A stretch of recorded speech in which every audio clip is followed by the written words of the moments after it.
Bismillahirrahmanirrahim. Assalamualaikum warahmatullahi wabarakatuh. Selamat pagi anak-anakku yang soleh dan solihah. Bagaimana kabar kalian hari ini? Mudah-mudahan kalian sehat selalu ya, dan tetap jaga kesehatan.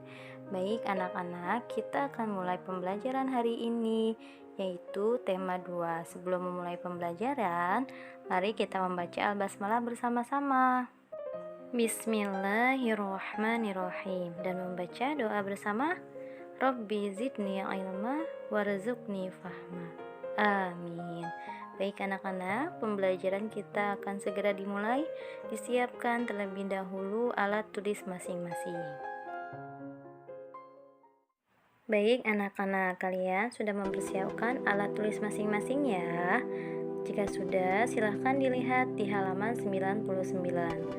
Pembelajaran pertama yang kita akan bahas yaitu pelajaran IPA, mengenal penyakit pada sistem pernafasan. Di sini ada beberapa penyakit pada sistem pernapasan. Kita akan bahas satu persatu. Yang pertama, di sini terdapat penyakit faringitis. Silahkan kalian amati gambar tersebut ya nak. Ini adalah penyakit faringitis. Penyakit faringitis adalah radang pada faring karena infeksi, sehingga timbul rasa nyeri pada waktu menelan makanan ataupun kerongkongan terasa kering. Sambil kalian menyimak dan memperhatikan, silahkan diberi garis bawah seperti biasa untuk kalimat yang menurut kalian itu adalah penting atau disebut dengan ide pokok. Selanjutnya anak-anak, selain ada penyakit faringitis, ada juga penyakit asma. Penyakit asma merupakan penyakit radang paru-paru yang menimbulkan serangan sesak napas yang berulang. Nah, di sini juga terdapat beberapa gejala yang mempunyai ciri khas jika kalian terkena penyakit asma. Selanjutnya yaitu ada penyakit influenza atau biasa sering kita sebut penyakit flu. Ya, penyakit influenza ini disebabkan oleh virus influenza tersendiri. Gejala yang ditimbulkan antara lain seperti pilek, hidung tersumbat, sehingga terjadi serangan sesak napas.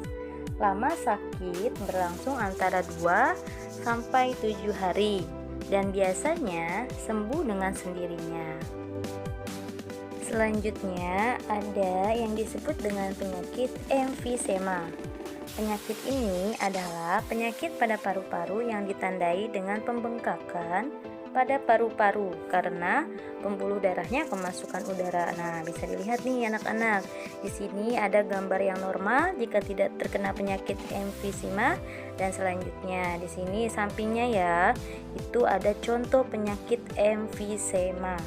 Ya, penyakit emfisema ini ditandai dengan pernafasan yang pendek yang disebabkan oleh kesulitan untuk menghembuskan seluruh udara keluar dari paru-paru. Dan penderita ini mengalami batuk kronis dan sesak napas. Selanjutnya yaitu ada yang disebut dengan penyakit bronkitis. Bronkitis ini adalah suatu peradangan bersifat ringan dan pada akhirnya akan sembuh sempurna. Nah, akan tetapi bisa kita lihat dan bisa kita amati dari gambar tersebut ya nak. Jika keadaan bronkitis kita normal, maka aliran udaranya tidak terhambat, dan begitu pun sebaliknya. Jika kita mengalami penyakit bronkitis, maka peradangan pada bronkus, kemudian kita mengalami aliran udaranya terhambat dan terjadinya pelendiran. Selanjutnya yaitu adalah penyakit asbestosis.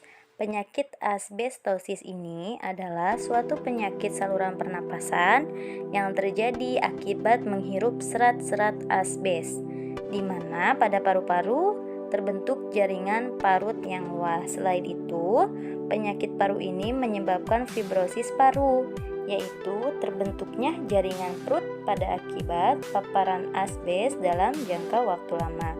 Bisa kita lihat ya nak ya, seperti gambar tersebut. Selanjutnya yaitu ada penyakit yang disebut dengan sinusitis. Penyakit ini merupakan penyakit peradangan pada bagian atas rongga hidung atau sinus paranasalis.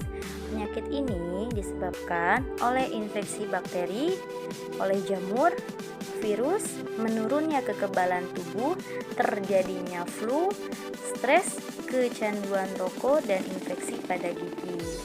Nah, bisa kita amati dari gambar tersebut ya nak ya. Di sini terdapat contoh ketika kita tidak mengalami penyakit sinusitis atau normal dan bentuk contoh ketika kita mengalami penyakit sinusitis. Selanjutnya yaitu adalah penyakit tuberkulosis. Penyakit ini adalah penyakit yang disebabkan oleh infeksi kuman bakteri yang menyebabkan terjadinya penyakit tuberkulosa. Penyakit ini terjadi karena bakteri yang menyerang paru-paru, sehingga pada bagian dalam alveolus terdapat bintik-bintik. Penyakit ini menyebabkan proses difusi oksigen yang terganggu karena adanya bintik-bintik kecil pada dinding alveolus. Selanjutnya yaitu adalah penyakit radang paru-paru. Radang paru-paru ini disebabkan oleh kepedihan zat-zat kimia atau cedera jasmani pada paru-paru atau sebagai akibat dari penyakit lainnya seperti kanker paru-paru atau berlebihan minum alkohol. Penyakit selanjutnya yaitu ada penyakit difteri. Penyakit difteri ini adalah infeksi pada saluran pernapasan bagian atas. Bisa kita amati sebelah kiri itu adalah ketika kita dalam keadaan normal. Selanjutnya atau di sampingnya itu adalah contoh dari penyakit difteri. Pada penyakit ini bisa mengalami kerusakan selaput jantung, kemudian demam, lumpuh, bahkan sampai meninggal dunia. Selanjutnya yaitu adalah penyakit rinitis. Penyakit rinitis ini adalah peradangan di dalam rongga hidung sehingga hidung menjadi bengkak dan banyak mengeluarkan lendir. Ini adalah contoh dari penyakit rinitis.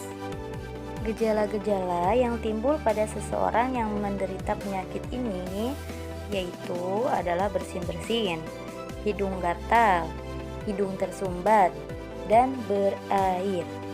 Rinitis bisa timbul karena alergi atau faktor lain. Baik, selanjutnya di sini adalah penyakit yang terakhir pada sistem pernapasan manusia, yaitu yang disebut dengan infeksi saluran pernapasan atas. Penyakit ini disebabkan dengan munculnya penyebabnya ispa, hampir sama dengan influenza, yaitu karena kekebalan tubuh yang menurun.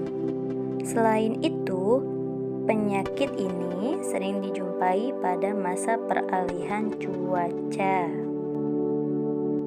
Baik anak-anak, setelah kalian menyimak dan mengamati beberapa penyakit yang terjadi pada sistem pernapasan manusia, yaitu kalian ditugaskan untuk membuat daftar pertanyaan. Buatlah daftar pertanyaan dan jawaban berdasarkan bacaan penyakit pada sistem pernapasan yang tadi kita sudah bahas. Silakan kalian kerjakan pertanyaannya berikut jawaban dari teks tersebut. Baik anak-anak, setelah kita mempelajari mata pelajaran IPA, selanjutnya kita akan beralih di pelajaran SPDP. Silakan kalian lihat di halaman 103. Kita akan mengamati tari-tari Nusantara. Tarian yang pertama yaitu adalah tari Pakarena. Tari Pakarena ini berasal dari Sulawesi Selatan, yaitu dari daerah Makassar. Tarian ini sebagai penghormatan kepada Batara Guru, karena Batara Guru dianggap telah memberikan pengetahuan kepada manusia. Tarian ini menggunakan busana dan perlengkapan seperti ikat lengan, kemudian leher kerbau atau gekang panjang. Selain itu ada gelang kecil, ada kalung, ada kipas, dan lain sebagainya. Selanjutnya yaitu ada tari Bambang Cakil. Tarian ini berasal dari Jawa Tengah. Tarian ini merupakan kisah yang diambil dari Mahabharata. Kehidupan suku Jawa yang tidak lepas dari wayang kulit. memungkinkan tari ini tidak asing bagi masyarakat. Makna tentang baik buruk diekspresikan dalam bentuk tarian Bambang Cakil. Tari ini menggambarkan peperangan antara kebaikan dan keburukan. Alkisah, ada seorang kesatria yang mengembara melaksanakan tugas mulia. Kemudian di tengah perjalanan, ia mendapatkan gangguan dari seorang raksasa. Terjadilah peperangan di antara mereka. Peperangan itu dimenangkan oleh satria, berlambang kemenangan kebaikan atau keburukan. Baik anak-anak, selanjutnya bisa kita lihat di pembelajaran ke-6, yaitu di halaman 105. Kita akan membahas tentang musyawarah. Apa itu musyawarah? Musyawarah adalah membicarakan permasalahan bersama-sama. Musyawarah ini dilakukan untuk mengambil keputusan.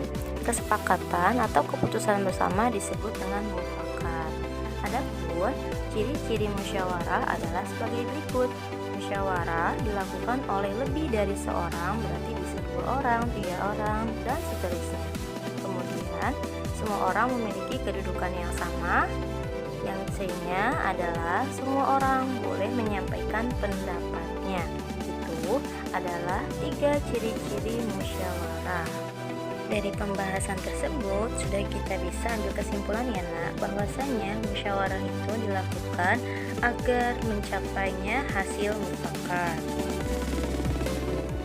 Baik anak-anak, setelah kalian menyimak pembahasan tentang musyawarah, selanjutnya yaitu ada penugasan di halaman 107, yaitu mendiskusikan kegiatan pengambilan keputusan.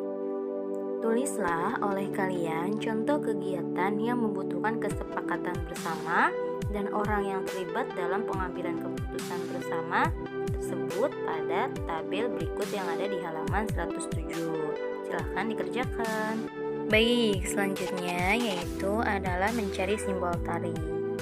Sebelum kita menentukan atau mencari simbol tari, kita akan mengetahui unsur-unsur tari terlebih dahulu.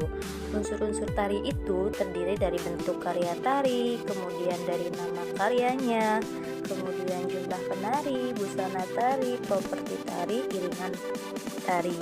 Itu adalah unsur-unsur tari. Selain itu, kalian ditugaskan untuk mencari simbol tari, nama tari, asal tari, properti yang digunakan. Bersama dengan orang tua kalian, carilah 10 tarian daerah yang menggunakan properti tari. Sebutkan asal tariannya dan juga properti tari yang digunakan. Bisa mencari informasi ini melalui internet, buku, majalah, atau koran. Silahkan dikerjakan di halaman 111. Tetap semangat anak-anak. Baik anak-anak, berakhir sudah pembelajaran kita hari ini. Mari kita tutup pembelajaran dengan membaca hamdalah. Alhamdulillahirrahmanirrahim. Selamat mengerjakan tugas-tugas hari ini. Bu Guru tunggu nanti hasil pelaporannya. Tetap semangat, manjadda wajada. Barang siapa yang bersungguh-sungguh, maka ia akan berhasil atau dapat. Tetap semangat, terima kasih. Bu Guru tutup. Wassalamualaikum warahmatullahi wabarakatuh.